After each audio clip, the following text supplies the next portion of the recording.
Hey there everyone. Today I'm going to teach you how to play Six Men's Morris and the other version of it, which is also Nine Men's Morris. So we'll start with Six Men's Morris.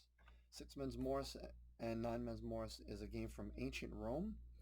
This game is from the Roman Empire. It goes by a series of other names such as Mill or Mills, and even odd names such as Cowboy Checkers, which I think is kind of neat. The game was spoken about in Ovid's Ars Amatoria in Book 3, and that's from 8 CE. And this game is all about, it's similar to tic-tac-toe, but it's all about taking your opponent's pieces off the board. So each player will start with 6 pieces. You start with a board such as this, which you can draw on a piece of paper, or you can scratch into a piece of stone or a piece of wood. You can even make it into a piece of leather. And what you do is players take turns placing pieces on the intersections, and the object is you want to get 3 in a row. So maybe I'll place here, maybe they would place there to try and block me. If you get 3 in a row while you're placing pieces, if this player had chosen to do this and I placed here, I'd be able to take one of their pieces off the board, and that piece is out of the game. It's been captured. But we're not going to do that for right now. We'll just throw some pieces on the board. And this is how it would start. So now it would be white's turn, and what you want to do is move a piece from the space it's in to an adjacent space to try and get 3 in a row. Now let's say I move this piece to here. This would not be a 3 in a row because it goes around a corner. It would have to be a straight line. So if I did that move, then this player could move, let's say, here, which is kind of the only move they have.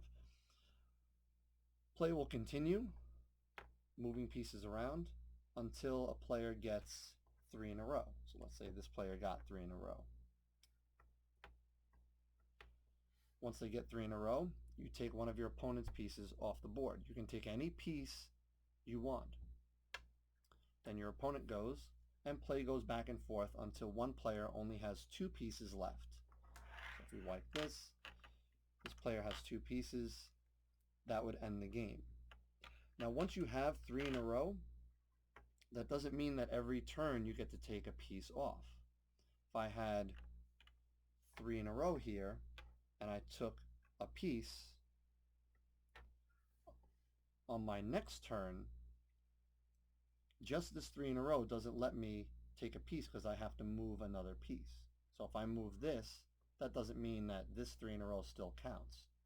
I would have to move a piece out of position and then back into position on my next turn to remove another piece.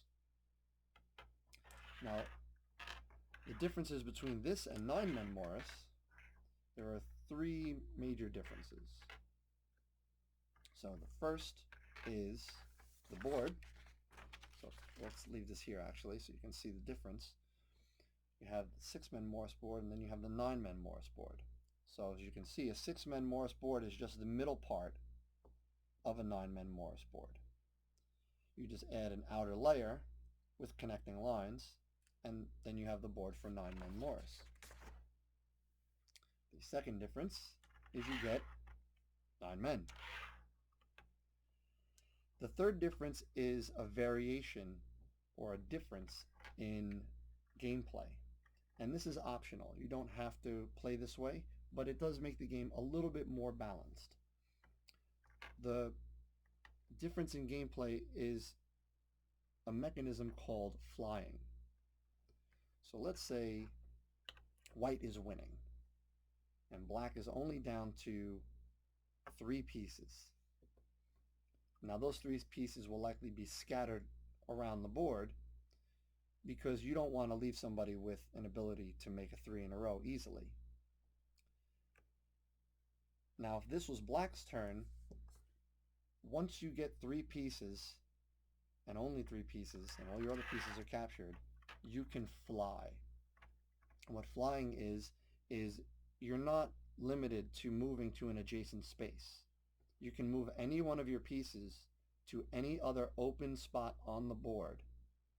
So if I was able to fly now as black, I would move this here. And then I would take, let's say, this piece off the board. Now it's going to be much more difficult for white to get 3 in a row, because it would have to go here, and then maybe here, and then maybe here to get 3 in a row. That's 3 turns. But while that happens, this piece can go back and forth. Flying works for both players though. So I took this piece.